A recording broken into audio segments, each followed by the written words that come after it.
मित्रांनो, आपण पाहतात learn with Joy with CN Patil YouTube channel. या चॅनलवर आपण फक्त आणि फक्त शैक्षणिक माहितीचे व्हिडिओज बघत असतात. आज आपण इयत्ता 11वीचं जे काही सर्व महाराष्ट्रभर ऑनलाईन अशा प्रकारच्या ऍडमिशन होणार आहेत, तर या ऍडमिशन करत असताना सगळ्यात अगोदर त्या ज्युनियर कॉलेजला म्हणजे महाराष्ट्रातील सर्व अनुदानित, विनाअनुदानित, स्वयंअर्थसहाय्यित, टप्पा अनुदानित अशा सर्व शाळांना, ज्युनियर कॉलेजेसला अगोदर रजिस्ट्रेशन करणं गरजेचं आहे. त्या कॉलेज जर तुम्ही रजिस्ट्रेशन केल्या नाहीत तर आपल्याला ऑनलाईन ऍडमिशन ह्या करता येणार नाहीत, असं स्पष्टपणे निर्देश 6 मे 2025च्या शासन निर्णयामध्ये दिलेले आहेत. आणि म्हणून महाराष्ट्रातला एकही विद्यार्थी 11वीत ऍडमिशन घेताना ऑफलाईन घेणार नाहीत, अशा प्रकारचे निर्देश आलेले आहेत. म्हणून सगळ्यात अगोदर आपल्याला आपली कॉलेज रजिस्टर करून घ्यावी लागेल, कॉलेजचं रजिस्ट्रेशन करून घ्यावं लागेल. संबंधित विभागाकडून ते अप्रूव्ह होईल आणि त्याच्यानंतर मग पुढच्या विद्यार्थ्यांना रजिस्ट्रेशन करायच्या प्रोसेस सुरू होतील. तर हे रजिस्ट्रेशन नेमकं करायचं कसं ते आपण आजच्या व्हिडिओमधून बघणार आहोत. व्हिडिओ शेवटपर्यंत बघत राहा. तत्पूर्वी तुम्ही चॅनलला पहिल्यांदा भेट दिली असेल तर अद्याप चॅनल सबस्क्राईब केलं नसेल तर चॅनल सबस्क्राईब करायला विसरू नका. तर मित्रांनो, सगळ्यात अगोदर आपल्याला गुगलवर या ठिकाणी तुम्हाला स्क्रीनवर दिलेल्या वेबसाईटवर जायचं आहे. तिथं तुम्ही गेलात तर त्याच्यानंतर तुम्हाला सगळ्यात अगोदर असा इंटरफेस दिसेल, त्याच्यामध्ये तुम्हाला लॉग इन करायचं आहे. लॉग इन करत असताना तुमचा UDIS नंबर टाकायचा आहे, पासवर्ड तुमचा जो काही असेल तो टाकायचा आहे. त्याच्या खाली हा जो काही कॅप्चा दिलेला आहे तो टाकून नंतर लॉग इन करणार तुम्ही. लॉग इन केल्यावर हा तुमचा इंटरफेस तुमच्या समोर दिसतो आहे. याच्यामध्ये तुम्हाला डाव्या हाताला जर तुम्ही गेलात तर या डॅशबोर्ड तुम्हाला दिसेल आणि या सगळ्या टॅब तुमच्या समोर ओपन होतील. याच्यातली एक एक टॅब तुम्हाला भरत जायची आणि शेवटपर्यंत सगळं झाल्यानंतर लॉक करायचं आहे. ते आपण टप्प्याटप्प्याने बघणारच आहोत. सगळ्यात अगोदर कॉलेज इन्फॉर्मेशन. कॉलेज इन्फॉर्मेशन मध्ये तुमचं हे नाव जे तुमच्या सरळ आयडीला होतं ते आपोआप येतं आहे. मग ते आल्यानंतर इथं संस्था मॅनेजमेंट नेम तुम्हाला टाकायचं आहे. या ठिकाणी मॅनेजमेंटचा कोड, जेव्हा सगळ्या संस्था ह्या मागे सरळ मध्ये ज्यावेळेस रजिस्टर झाल्यात त्यावेळेस त्यांचे कोड आलेले आहेत, तो कोड टाकायचा आहे. शॉर्ट पॉप्युलर नेम तुमच्या संस्थेचं, मॅनेजमेंट कशा प्रकारे आहे ते आपण पुढे बघणारच आहोत. तिथं ऑप्शन येतात, त्याच्यापैकी योग्य तो ऑप्शन निवडायचा आहे. बघा या ठिकाणी आपण बघू शकतात कॉन्टोनमेंट, गव्हर्नमेंट, म्युनिसिपल कॉर्पोरेशन, नगरपालिका, प्रायव्हेट संस्था.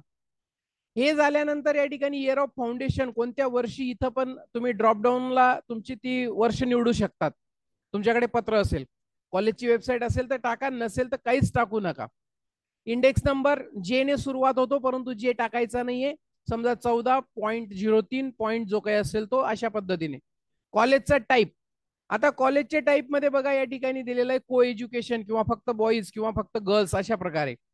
नंतर आता कॉलेज कॅटेगरी दिलेलं आहे, अटॅच टू सेकंडरी आहे की अटॅच टू सिनियर कॉलेज आहे, इंडिपेंडंट ज्युनियर कॉलेज आहे, याच्यापैकी कोणतं योग्य ते निवडायचंय. नंतर इज मायनॉरिटी कॉलेज, येस असेल तर मग या खालचे टॅब ओपन होतील, नो असेल तर या खालचे टॅब ओपन होणार नाहीत. तर आता त्या ठिकाणी ही मायनॉरिटी जी काही कॉलेज आहे ती ओपन झाल्यानंतर, म्हणजे तुम्ही जर येस म्हटलं तर या टॅब ओपन झाल्यावर ती मायनॉरिटीचा कोणता टाईप आहे तो भरायचा आहे. आणि तो भरल्यानंतर मग तुम्हाला पुढे त्याच्यामध्ये बघा मायनॉरिटीचा टाईप सिलेक्ट करणार. त्याच्यानंतर मग लिंग्विस्टिक आहे की रिलिजियस आहे. परत लिंग्विस्टिक आणि रिलिजियस मध्ये जर त्याच्यापैकी तुम्ही लिंग्विस्टिक घेतला तर ही टॅब ओपन होईल, रिलिजियस घेतला तर ही टॅब ओपन होईल. कारण लिंग्विस्टिक घेतल्यानंतर परत त्या कोणत्या भाषिक आहे, बघा या भाषा दिलेल्या आहेत, या इथं ओपन होतील. योग्य ती निवडा. तुम्हाला जे काही पत्र प्राप्त झाले असेल संस्थेला त्याच्यावर दिलेलं असतं. आणि जर समजा तुम्ही इथं लिंग्विस्टिकच्या ऐवजी रिलिजियस घेतलं, तुमची जर शाळा कॉलेज हे रिलिजियस मायनॉरिटी मध्ये असेल तर ही टॅब ओपन होणार नाही, ही इकडची टॅब ओपन होईल. मग तिथं वेगवेगळ्या धर्मांची नावं येतील, त्या पद्धतीने तुम्ही ते सिलेक्ट करा. त्याच्यानंतर खाली दिलेलं आहे बघा ऑफिस टाइम. ऑफिसचा तुमचा टाइम काय आहे सुरू होण्याचा, संपण्याचा कॉलेजचा. नंतर तुम्हाला मॅनेजमेंट कोटा हवा आहे का, त्याच्यानंतर इन हाऊस कोटा हवा आहे का. आता एक गोष्ट लक्षात ठेवा, जर समजा तुम्ही ह्या इन हाऊस कोटा तुम्हाला जर हवा असेल तर मग इथं यस म्हटल्यानंतर ही खालची टॅब ओपन होते. आता याच्यामध्ये असं आहे, जर तुम्ही नो म्हटलं तर खालची टॅब ओपन होणार नाही. पण समजा हे केव्हा, जर तुमची ही ज्युनियर कॉलेज ही सिनियर अटॅच असेल. तुमच्या कॉलेजच्या एकही माध्यमिक शाळा नसतील तुमच्या संस्थेच्या, तर मग तुम्हाला नोच म्हणावं लागेल. आणि जर समजा तुमची सेकंडरी अटॅच असेल, फक्त ज्युनियर आहे परंतु तरी सुद्धा तुमच्या माध्यमिक शाळा तुमच्या संस्थेच्या आहेत, तर मग त्यावेळेस आपल्याला इन हाऊस कोटा यस म्हणून इथं तुम्ही ऍड करत चालणार तुमच्या किती शाळा आहेत. तुम्ही एक टाकणार तर एक, तुमच्या दोन असतील तर दोन, पण तुमच्याच पाहिजे, तुमच्या संस्थेच्या त्या पाहिजे. त्याच्यामध्ये तुम्ही त्या शाळांची जी काही नावं आहेत ती तुम्ही ऍड करत जाणार. एक असेल तर एक, जास्त असतील तर जास्त. तुम्हाला कोणत्या कोणत्या शाळांमधून 10वी पास झालेल्या मुलांना तुमच्या, फक्त कोणत्या कोणत्या म्हणजे तुम्ही महाराष्ट्रातल्या सगळ्या नाही टाकू शकत, तुमच्या संस्थेच्या असलेल्या शाळा याच्यामध्ये तुम्हाला टाकायच्या आहेत मॅनेजमेंट आपलं इन हाऊस कोटासाठी. ओके. त्याच्यानंतर तो या ठिकाणी बघा या इन हाऊस कोटा येस केला होता म्हणून इथं ही टॅब ओपन झाली. आपण आपल्या शाळेच्या जे काही आहेत आपल्या संस्थेच्या शाळा इथं ऍड करू शकतो. आणि सेव्ह अँड नेक्स्ट. आता या प्रत्येक जी काही college detail, college information, address, ही प्रत्येक झाल्यानंतर, प्रत्येक टॅब झाल्या, प्रत्येक बाबी झाल्यानंतर आपल्याला सेव्ह अँड नेक्स्ट करत जायचं आहे. आता बघा इथं या ठिकाणी मी ही येस म्हटल्यानंतर हे भरलेलं होतं. हा, आता इथं एक गोष्ट लक्षात येते की तुम्ही ही शाळा भरताना शाळेचं नाव भरलं आणि ती कोणत्या बोर्डची आहे ते पण आपल्याला सिलेक्ट करावं लागतं. कोणत्या जिल्ह्यामधली आहे, तिचा नंबर काय आहे, युडायस नंबर काय आहे, बघा तिचं नाव कोणत्या बोर्डची आहे, कोणत्या जिल्ह्यात आहे, इंडेक्स नंबर काय आहे आणि युडायस नंबर काय आहे. सेव्ह अँड नेक्स्ट म्हटलं तुम्ही. त्याच्यानंतर आता दुसरी टॅब आहे कॉलेज ऍड्रेस. ही दुसरी जी काही इथं दिसते तुम्हाला विंडो, ऍड्रेस डिटेल. याच्यामध्ये तुम्हाला तुमच्या कॉलेजचा ऍड्रेस, एसटीडी कोड असेल तर टाका, कॉन्टॅक्ट असेल तर टाका, नसेल तर ब्लँक राहू द्या. रिजन आपोआप येतो तिथं. डिस्ट्रिक्ट तुम्हाला सिलेक्ट करायचा आहे, एरिया तुम्हाला सिलेक्ट करायचा आहे म्हणजे ब्लॉक, तालुका, नंतर वॉर्ड, विलेज तिथं येतात, त्याच्यापैकी योग्य तो सिलेक्ट, ड्रॉपडाऊनला येतात ते सिलेक्ट करायचे. झोन हे पण येतात तिथं, ते सिलेक्ट करा. पिनकोड टाका, ईमेल आयडी टाका, मोबाईल नंबर टाका, दुसरा मोबाईल नंबर टाका, जवळचं लँडमार्क काय आहे ते टाका, बस स्टॉप कोणता आहे, रेल्वे स्टेशन जवळचं कोणतं आहे, त्याचं अंतर किती आहे, या बाबी भरल्यानंतर सेव्ह अँड नेक्स्ट म्हणा. सेव्ह अँड नेक्स्ट म्हटल्यानंतर आता बघा हे सगळं भरलं, याच्यामध्ये किती किलोमीटर होतो तिथपर्यंत railway station. Save and next केल्यानंतर आता बघा पुढची टॅब आता होते contact person detail.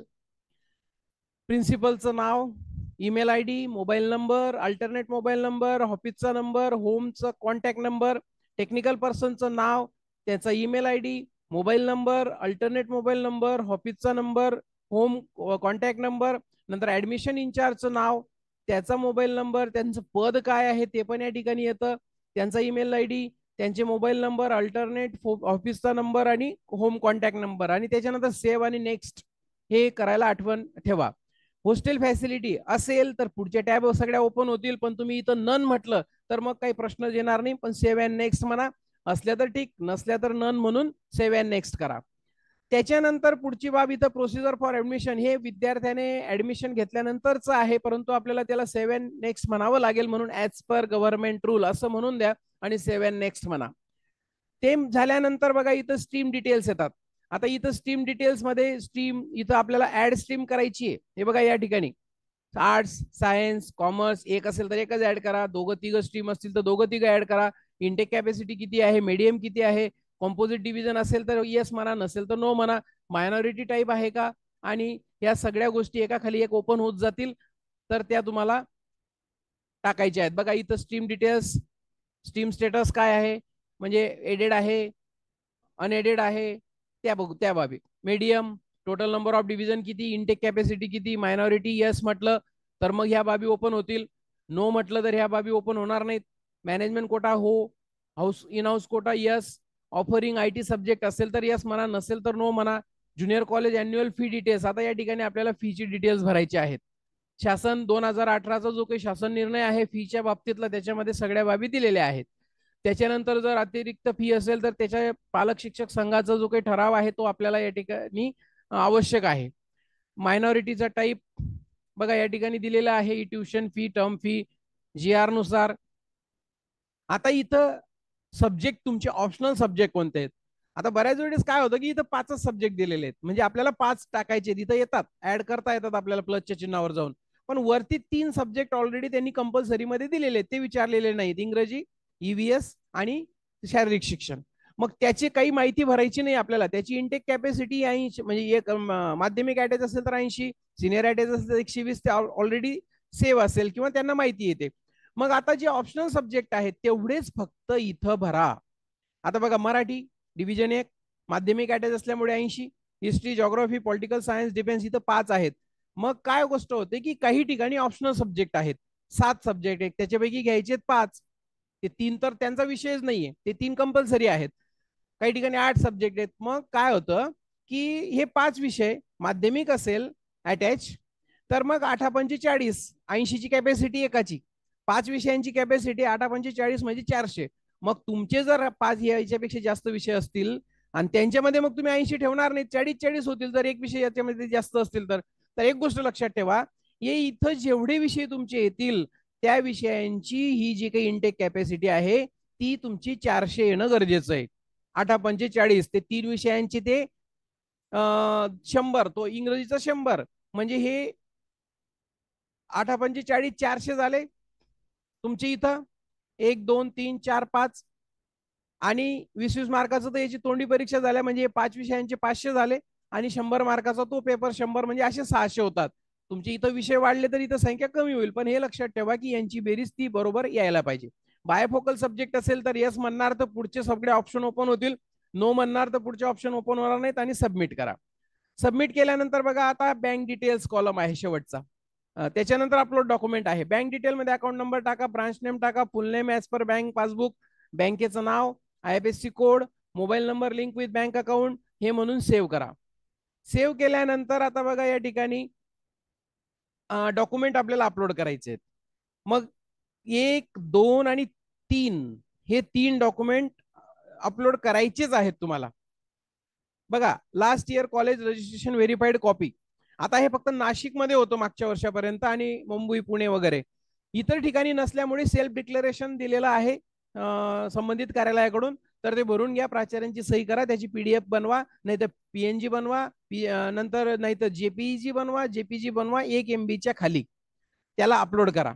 Government first permission मिळालं असेल किंवा 2-3 लेटर असतील तुमच्याकडे, तर एका खाली एक ठेवून एकच PDF करा आणि त्याला अपलोड करा. ऍडिशनल स्ट्रीम असेल तुमच्याकडे, म्हणजे नंतर तुम्हाला B तुकडी मिळाली, C तुकडी मिळाली, त्याचं जे पत्र असेल त्यांची PDF करा, ते येते या ठिकाणी अपलोड करा. नसेल तर काही गरज नाही. हे इथं नसेल तर मग ते असं जर स्टार दिला असता रेड कलर मध्ये तर ते करावं लागलं असतं, परंतु काही शाळांकडे ते नसणार, कारण त्यांना मान्यताच मिळाली नसेल नवीन डिव्हिजनची, मग त्यांना ते आवश्यक नाही, म्हणून ते सगळ्यांनाच कंपल्सरी नाहीये. मायनॉरिटी स्टेटस लेटर, आपण मागे मायनॉरिटी यस म्हटलं ही संबंधित कॉलेज भरताना, म्हणून हे ओपन झालेलं आहे. तिथं जर नो म्हटलं असतं तर याची पण आवश्यकता नव्हती. नंतर नेम चेंज, तुमचं नेम काही वेळेस नाव बदल असतं, मायग्रेशन केलेलं असतं याच ठिकाणाहून त्या ठिकाणी स्थलांतर, transfer of management, management transfer झालेलं असतं, तसं असेल त्यांची लेटरची PDF करा, नाहीतर आवश्यकता नाहीये. तर या सगळ्या बघा हे केल्यानंतर अशा प्रकारे दिसतात. Self declaration, government first permission, इथं ही फाईल आवश्यक नाहीये, गरजेचं नाहीये, लागू नाहीये म्हणून याला केलेलं नाहीये. मायनॉरिटी स्टेटस आहे म्हणून याला केलेलं अपलोड. चेंज, नावात बदल नाहीये म्हणून याला केलेलं नाहीये. बँक चेक, हा त्या ठिकाणी आपल्याला शेवटी बँक चेक किंवा बँकेचं पासबुक याचं पण अपलोड करायचं आहे. जे जे डॉक्युमेंट आपले अपलोड झाले ते या ठिकाणी दिसत आहेत. आता बघा, ही शाळा भरली गेली, college has been lock successfully. आता खाली आहे ना, जर समजा तुम्ही लॉक केलं नाही आणि तुमची कॉलेज भरायची बघायची तुम्हाला, तर बघत असताना इथं काय केलं, लॉक केल्यानंतर दिसतंय बघा, लॉक्ड बट नॉट व्हेरीफाईड, हे लॉक केल्यानंतर दिसतंय. लॉक केलेलं नसेल, नॉट लॉक्ड फाईल सबमिटेड असं दिसेल समजा. आता हे लॉक केल्यानंतर हे दिसतंय. ज्या वेळेस बघा, तुम्ही हे तुम्ही PDF डाउनलोड करू शकता त्याची संपूर्ण फॉर्मची भरल्यानंतर, आणि शेवटी कम्प्लीट बट नॉट लॉक, हे लॉक केल्याच्या अगोदर, लॉक न केलेलं होतं त्यावेळेस, कम्प्लीट झालंय तुमचं पण लॉक केलेलं नाही, अशा प्रकारे व्हेरिफिकेशन स्टेटस येईल. आणि जर तुम्ही लॉक केलं तर lock but not verified, verified हे संबंधित कार्यालयाकडून होईल, DYD कार्यालयाकडून, तोपर्यंत इथे येणार नाही. आणि त्यांच्याकडून व्हेरीफाय झालं तर तुम्हाला तसं येईल व्हेरीफाईड, आणि व्हेरीफाईड झाल्यानंतरच तुमची कॉलेज ही दिसायला लागेल विद्यार्थ्यांना. तर अशा पद्धतीने हे तुमचं कॉलेज रजिस्ट्रेशन करा. आणि या ठिकाणी आपण थांबूया. नवीन माहितीच्या व्हिडिओमध्ये लवकरच आपण भेटणार आहोत. तोपर्यंत थांबतो. थँक्यू.